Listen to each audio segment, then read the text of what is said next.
आज हम बात करने वाले हैं गट हेल्थ के बारे में। मतलब अगर आपका गट हेल्दी नहीं है तो फिर बॉडी में क्या क्या सिम्टम्स आ सकते हैं। क्योंकि हम जब भी गट के बारे में बात करते हैं तो हमें लगता है पेट से रिलेटेड जो भी सिम्टम्स है वो शायद से हमें दिख सकते हैं, बट ऐसा नहीं है। अनहेल्दी गट की वजह से हमें बहुत सारे सिम्टम्स बॉडी में दिख सकते हैं। उसी के बारे में ये वीडियो में हम बात करेंगे, इसीलिए ये वीडियो आप पूरा एंड तक देखिए, क्योंकि इसमें ऐसे मैं बहुत सारे सिम्टम्स बताने वाले हूँ।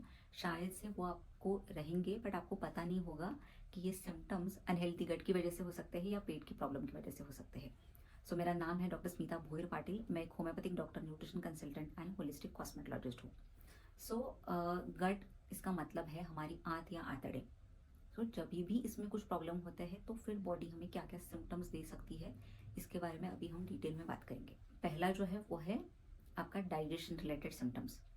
तो क्योंकि गट है या पेट से रिलेटेड प्रॉब्लम है तो फिर पहले जो हम बात करेंगे कि पेट से रिलेटेड क्या क्या सिम्टम्स आपको दिख सकते हैं, तो वो है ब्लोटिंग, मतलब गैस फॉर्मेशन, फिर constipation, heart burn, acidity, acid reflux. ये सारे जो सिम्टम्स हैं वो अनहेल्दी गट की वजह से हो सकते हैं। फिर अगला जो है वो है वेट चेंजेस। तो अगर आपका वेट सडनली बढ़ गया है या आपका वेट सडनली कम हो गया है तो ये भी हो सकता है आपको अनहेल्दी गट की वजह से। कुछ ना कुछ गट की इश्यूज अगर आपको है तो उसकी वजह से वेट में चेंजेस हो सकते हैं। क्योंकि जो वेट होता है वो हमारे बॉडी के मेटाबॉलिज्म के ऊपर होता है। और जो भी आप खाते हो वो अगर आपके बॉडी ने बराबर से अब्जॉर्ब नहीं किया या आप अच्छा खाना नहीं खाते हो तो इनडायरेक्टली वो आपके वेट पे भी अफेक्ट कर सकता है। कभी कभी क्या होता है, कुछ डाइजेशन रिलेटेड बीमारियां होती है जिसका डायरेक्टली वेट पे असर पड़ता है, क्योंकि जो भी हम खाना खाते हैं उसमें से जो न्यूट्रिएंट अब्जॉर्प्शन होता है वो गट में होता है। तो वो अगर बराबर से नहीं हुआ तो फिर आपके डायरेक्टली वेट पे अफेक्ट कर सकते हैं। तो इसके लिए अगर आपका गट हेल्दी नहीं है तो वेट में कुछ ना कुछ फ्लक्चुएशन होगा। इधर आपका वेट सडनली बढ़ेगा या वेट लॉस हो सकता है। फिर अगला जो सिम्टम है वो है आपका स्किन। काफ़ी बार हमें लगता है स्किन पे अगर कुछ दिखता है तो कम्प्लीटली स्किन की बीमारी या ऊपरी बीमारी है, बट ऐसा नहीं है। हमें बहुत सारी ऐसी बीमारियां हैं वो हमारे अनहेल्दी गट की वजह से होती है। और वो बीमारियां है एक्ने, मतलब पिंपल्स आना, फिर एक्जिमा, सोरियासिस, या स्किन पे कुछ रैशेस दिखना, एलर्जीज। ये सारी प्रॉब्लम्स होती है वो अनहेल्दी गट की वजह से हो सकती है।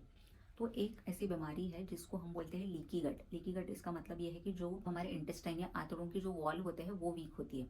और उसकी वजह से क्या होता है, जो इंटेस्टाइन के अंदर टॉक्सिन्स होते हैं या फूड होता है वो हमारे ब्लड स्ट्रीम में आता है।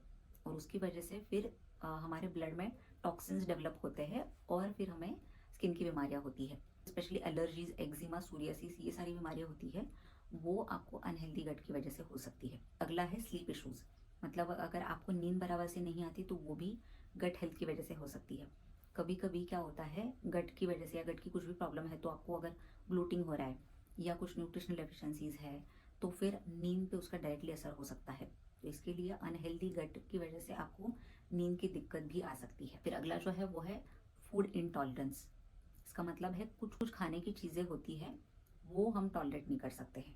जैसे हम हमेशा बोलते हैं ना कि पित्त हो रहा है या खाने की वजह से हमें ब्लोटिंग हो रहा है या कुछ खाने की हमें एलर्जी है, तो ये तभी होता है जब आपको कुछ भी गट की इश्यूज है।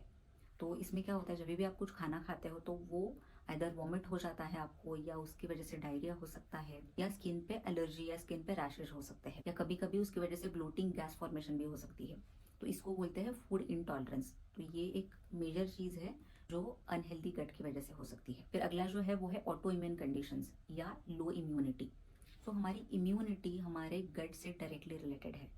मैक्सिमम टाइम जो भी हमारी इम्यूनिटी डिफाइन होती है वो हमारे गट हेल्थ के ऊपर ही होती है। तो इम्यूनिटी डेवलपमेंट के लिए, इम्यूनिटी स्ट्रॉन्ग रहने के लिए हमारा गट हेल्दी रहना बहुत इंपॉर्टेंट है। तो जब आपका गट हेल्दी नहीं है फिर आपको बार बार इन्फेक्शन होना या फिर ऑटो इम्यून कंडीशंस होना ये हो सकता है। तो इसके लिए कोई भी प्रकार की अगर ऑटो इम्यून कंडीशंस है, ऑटो इम्यून कंडीशंस अभी हमने पहले ही बात की कि जैसे एक्जिमा, सोरियासिस, उसके अलावा रूमेटाइड आर्थराइटिस, लाइकन प्लेनस, ऐसी बहुत सारी बीमारियां हैं। इवन हाइपोथायराइडिज्म है, स्पेशली हाशिमोटोस हाइपोथायराइडिज्म। ये सारी ऑटो इम्यून कंडीशंस है जो अनहेल्दी गट की वजह से हो सकती है। फिर लास्ट जो है वो है मेंटल हेल्थ। सो हमारा एक एक्सिस होता है जिसको हम बोलते हैं गट ब्रेन एक्सिस। इसका मतलब ये है कि हमारी गट की हेल्थ हमारे मेंटल हेल्थ से कनेक्टेड है। अगर आपका गट ठीक नहीं है तो फिर मेंटल हेल्थ भी डिस्टर्ब हो सकती है। उसका रीज़न ये है कि हमारे गट में बहुत सारे न्यूरो बनते हैं, स्पेशली सेरोटोनिन। सेरोटोनिन ये एक हैप्पी हार्मोन है। तो वो 90% सेरोटोनिन हमारे गट में बनता है। तो अगर आपका गट हेल्थ बराबर से नहीं है तो फिर एंजाइटी, डिप्रेशन जैसी बीमारियां हो सकती हैं। काफ़ी लोगों को इरिटेबिलिटी, मूड चेंजेस या बहुत ज़्यादा गुस्सा होना, इम्पेशेंट, ये सारे लक्षण भी दिख सकते हैं अगर गट हेल्दी नहीं है तो। इसलिए अगर मेंटल हेल्थ को ठीक रखना है तो गट हेल्थ बराबर से रहना चाहिए। तो इतने सारे सिम्टम्स आपको दिख सकते हैं जब भी गट की कुछ प्रॉब्लम है। तो अभी हम बात करेंगे कि फिर गट को अगर हेल्दी रखना है तो फिर हमें क्या करना चाहिए। तो बहुत ही सिंपल चीज़ें हैं, वो आप फॉलो कर सकते हो। हमारे गट के लिए प्रोबायोटिक बहुत ज़्यादा नेसेसरी होते हैं, तो फिर आप रेगुलर बेस पे प्रोबायोटिक्स ले सकते हो। और जो अच्छे प्रोबायोटिक्स हैं वो है कर्ड, किमची, सावरक्राउट।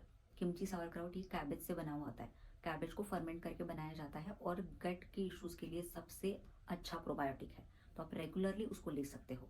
उसी के साथ आपको junk food, process food, sugar ये सब लेना बंद करना है। इन सब चीज़ों से क्या होता है, शरीर में इन्फ्लेमेशन होता है, हमारे गट में इन्फ्लेमेशन होता है, तो फिर गट के इश्यूज स्टार्ट होते हैं, जैसे कि IBS, इरिटेबल बाउल सिंड्रोम।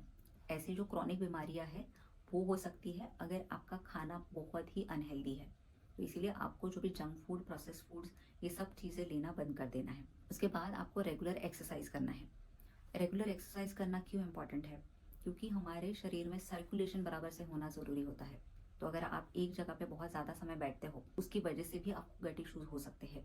तो इसके लिए रेगुलर एक्सरसाइज करना, जिससे आपका बॉडी का सर्कुलेशन ठीक रहे, आपका डाइजेशन बराबर से रहे और आपका गट हेल्दी रहे।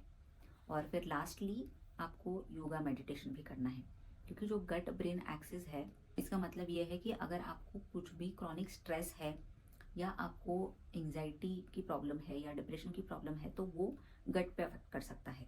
और वाइस वर्सा, अगर आपको गट की प्रॉब्लम है तो फिर एंजाइटी, डिप्रेशन जैसे भी प्रॉब्लम हो सकते हैं। तो ये साइकिल है। तो अल्टीमेटली इसको कम करने के लिए फिर आपको रेगुलरली योगा, मेडिटेशन करना ज़रूरी है। तो ये सारी चीज़ें भी अगर आप फॉलो करते हो तो आपका मेंटल हेल्थ ठीक रहेगा और इवन आपका गट इश्यूज भी आपके कम हो जाएंगे। और लास्टली फिर आप होम्योपैथिक मेडिसिन भी ले सकते हो। अगर आपको जो जो हमने मेंशन किया उसमें से कुछ भी बीमारियां है या गट की क्रॉनिक इश्यूज है तो फिर आप होम्योपैथिक मेडिसिन ज़रूर ट्राई करिए, क्योंकि होम्योपैथिक दवाइयाँ जो होती है ये सारे क्रॉनिक इश्यूज होते हैं उसको जड़ से ठीक करने के लिए काफ़ी हेल्प करती है। So thank you for watching this video. और ये वीडियो अगर आपको इन्फॉर्मेटिव लगता है तो मेरे चैनल को आप जरूर सब्सक्राइब करिए। So eat healthy, stay healthy and take care of yourself. Bye bye.